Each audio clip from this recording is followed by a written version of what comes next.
ओं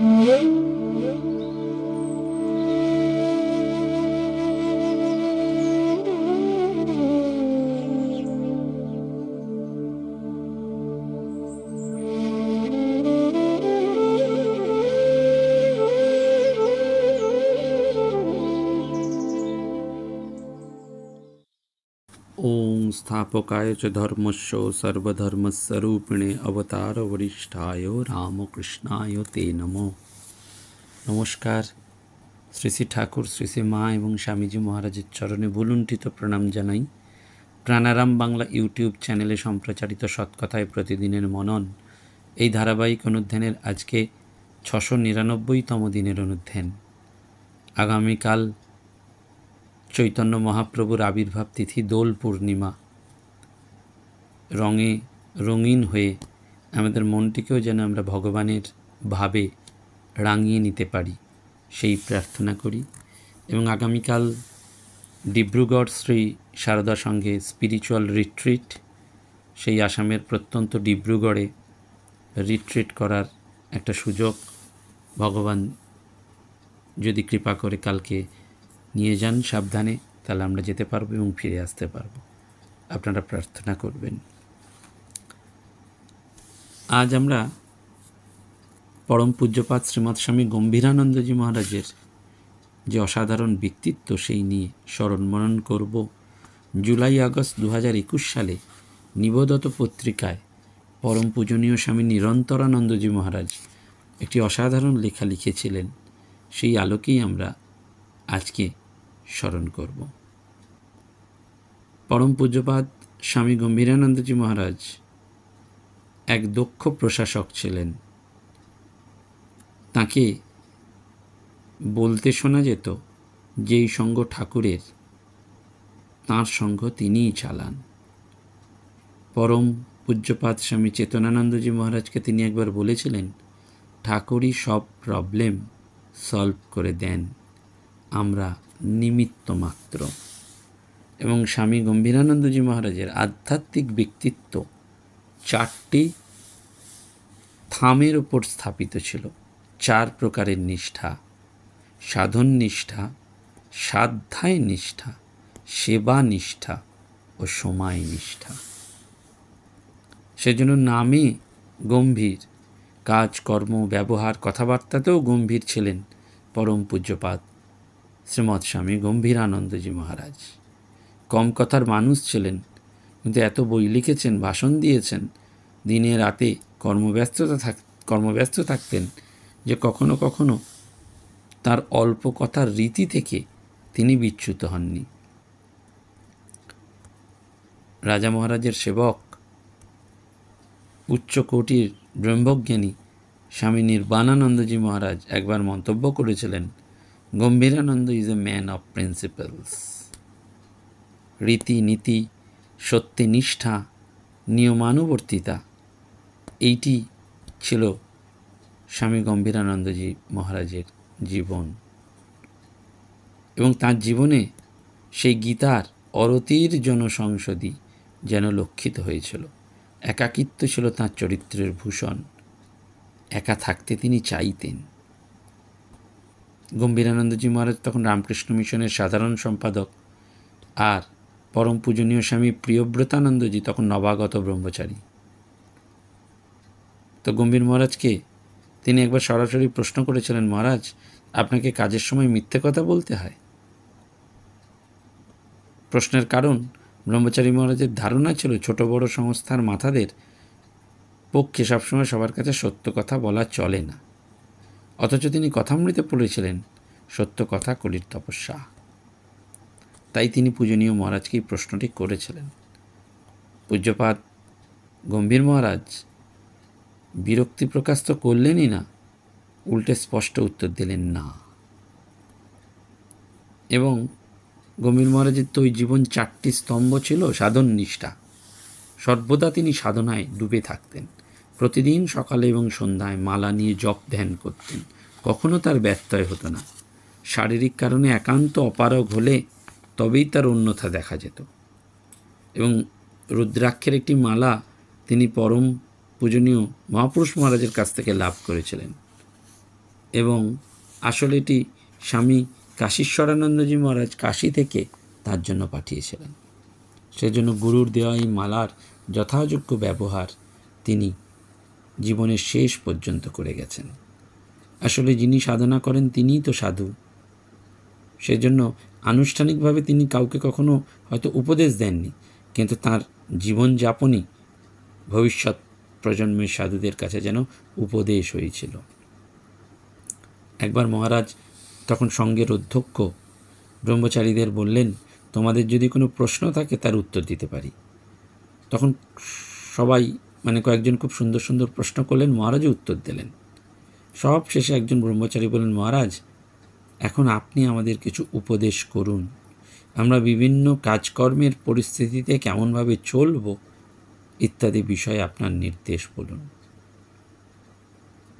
তখন মহারাজ উত্তর দিলেন, তোমরা ঠাকুর মা স্বামীজির এত সব বই পড়লে, এত শাস্ত্র পড়লে, ট্রেনিং সেন্টারে 2 বছর ধরে এত সব শুনলে, এখনও আমার উপদেশ দরকার?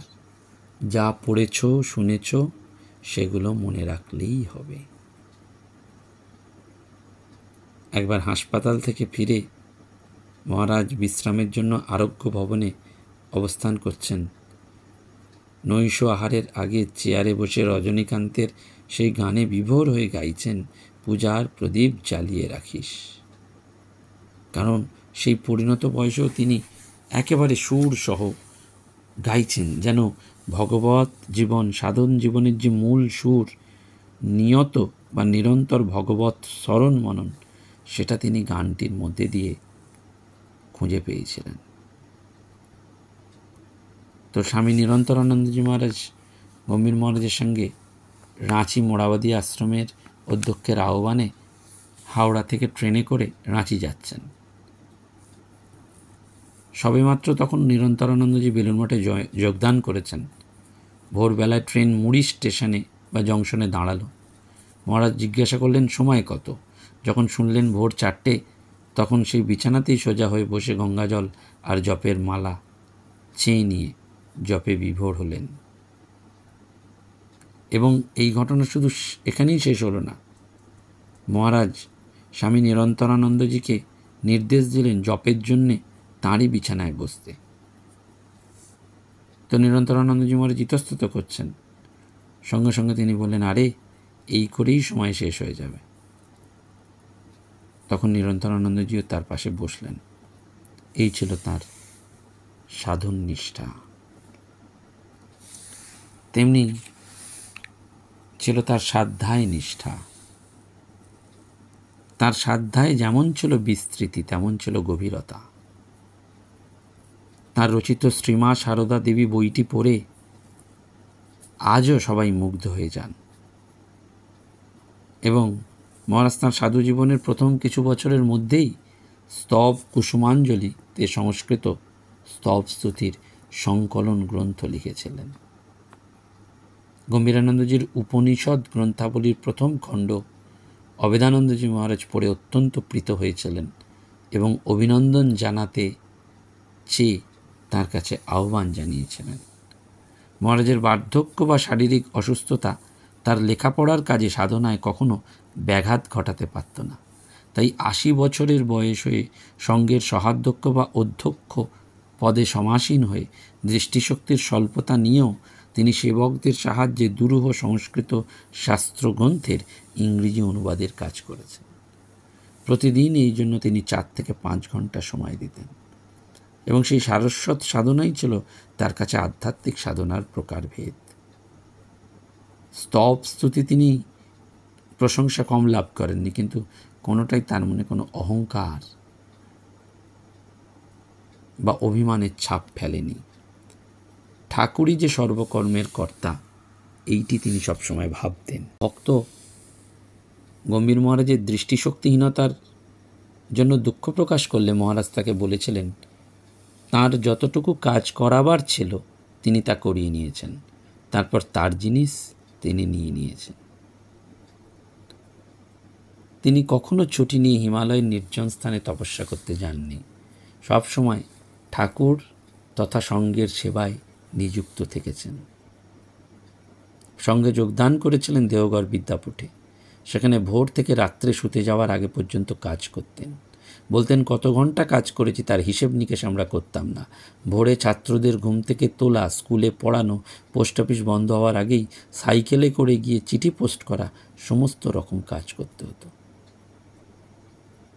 পরবর্তীকালে তার রচিত ব্রহ্মসূত্রের বিশাল গ্রন্থের পাণ্ডুলিপি তিনি নিজেই টাইপ করেছিলেন।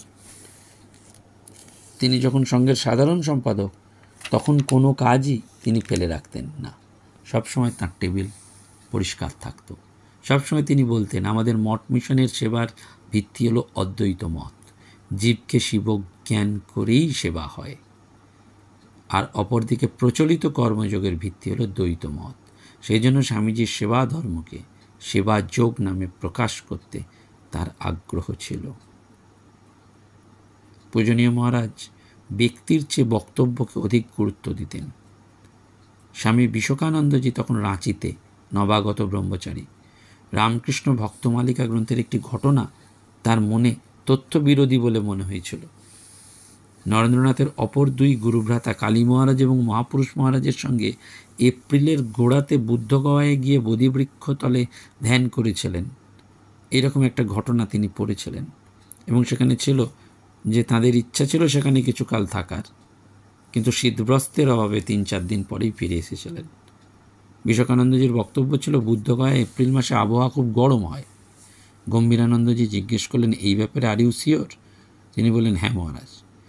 গম্ভীরানন্দজি তৎক্ষণাৎ তাকে দিয়ে উদ্বোধন কার্যালয়ের অধ্যক্ষ মহারাজকে একটি চিঠি লিখিয়ে প্রয়োজনীয় সংশোধন করতে নির্দেশ দিলেন। অর্থাৎ তথ্যসহ বক্তব্য স্বীকার করতে তিনি সদা সর্বদা প্রস্তুত থাকতেন। একবার ব্রহ্মচারী ট্রেনিং সেন্টারের ব্রহ্মচারীদের সামনে একটা বক্তৃতায় তিনি বলেছিলেন, নিয়মিত রুটিন মতো জীবনযাপন করলে সময়ের অপব্যয় তো হয়ই না, বরং শিল্প, সাহিত্য, বিজ্ঞান সাধনায় অদ্ভুত সাফল্য এবং কীর্তি লাভ করতে পারা যায়। অদ্বৈত আশ্রমে তিনি যখন থাকতেন তখন ঠিক সময় সব কাজ করতেন এবং ঠিক সময়ে খাবার টেবিলে উপস্থিত হতেন। একদিন ঘণ্টা পড়তে দেরি হওয়ায় তিনি রান্নাঘরে গিয়ে ভান্ডারী মহারাজকে বলেছিলেন, may I help you sir? অর্থাৎ তার বক্তব্য ছিল, দেরি হলো কেন? মহারাজ সময়ের মূল্য দিতে জানতেন। বিকেল 5টায় বেড়াতে বেরোলে তার সঙ্গে দুজন সেবক থাকতেন। একদিন তার ঘরে ঢুকে স্বামী নিরন্তরানন্দজি মহারাজ বললেন, মহারাজ সময় হয়েছে, এখন বেড়াতে যেতে হবে। তিনি সঙ্গে সঙ্গে বললেন, আমি রেডি, ইউ আর লেট। তখন নিরন্তরানন্দজি মহারাজ বললেন, না মহারাজ, এখন 5টা বাজছে। মহারাজ পাশের টেবিল থেকে ঘড়িটি হাতে নিয়ে দেখিয়ে দিলেন, এই দেখো কটা বাজছে, 5টা বেজে মাত্র 2 মিনিট হয়েছে। এ কিছুই নয়। তারপরেই তিনি বললেন, এই যে বোয়িং ফ্লাইটগুলো চলে, এগুলো কত বেগে চলে জানিস? নিরন্তরানন্দজি মহারাজ বললেন, জানা নেই। তিনি বললেন, শোন, এই ফ্লাইটগুলো সাধারণত ঘন্টায় 600 কিলোমিটার বেগে চলে, আর 1 মিনিটে যায় 10 কিলোমিটার, 2 মিনিটে যায় 20 কিলোমিটার। আর তুই বলছিস 2 মিনিট সময়টা কিছুই নয়। এই তখন মঠের সাধারণ সম্পাদক গম্ভীর মহারাজ মায়ের জন্মতিথিতে ধর্মসভায় বক্তৃতা করেছিলেন এবং তার 2 দিন পরে বেলুড় মঠে সদ্য যোগদানকারী এক ব্রহ্মচারী গম্ভীর মহারাজকে জিজ্ঞাসা করেছিলেন, মহারাজ, ঠাকুর বলেছেন চাপরাস না পেলে লেকচারে কোনো কাজ হয় না।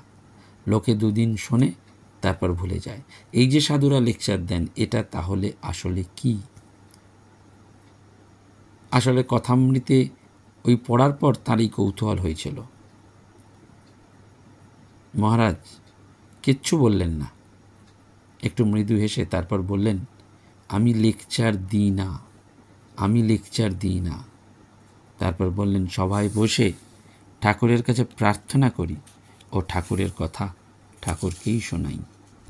একটু থেমে আরও বললেন, অন্য সাধুরাও তাই করেন। শ্রীরামকৃষ্ণদেবের জীবনের বিভিন্ন ঘটনার কথা উল্লেখ করে ঠাকুরের জন্মতিথি উপলক্ষে একটি ভাষণে তিনি বলেছিলেন, শ্রীরামকৃষ্ণদেবের সমস্ত কাজ এবং কথাবার্তা সমস্ত কিছুর পশ্চাতে রয়েছে আধ্যাত্মিক অনুভূতি। ঠাকুর বলেছেন, আদেশ বা চাপরাশ না পেলে যথার্থ ধর্মপ্রচার হয় না। আপনারা বলবেন, তাহলে আপনারা কেন বক্তৃতা দিতে বেরান? তার উত্তরে বলবো, দেখুন, আমরা বক্তৃতা দিই না, আমরা ঠাকুরের কথা ঠাকুরের ভক্তদের কাছে বলি। এ যেন গঙ্গা জলে গঙ্গা পূজা।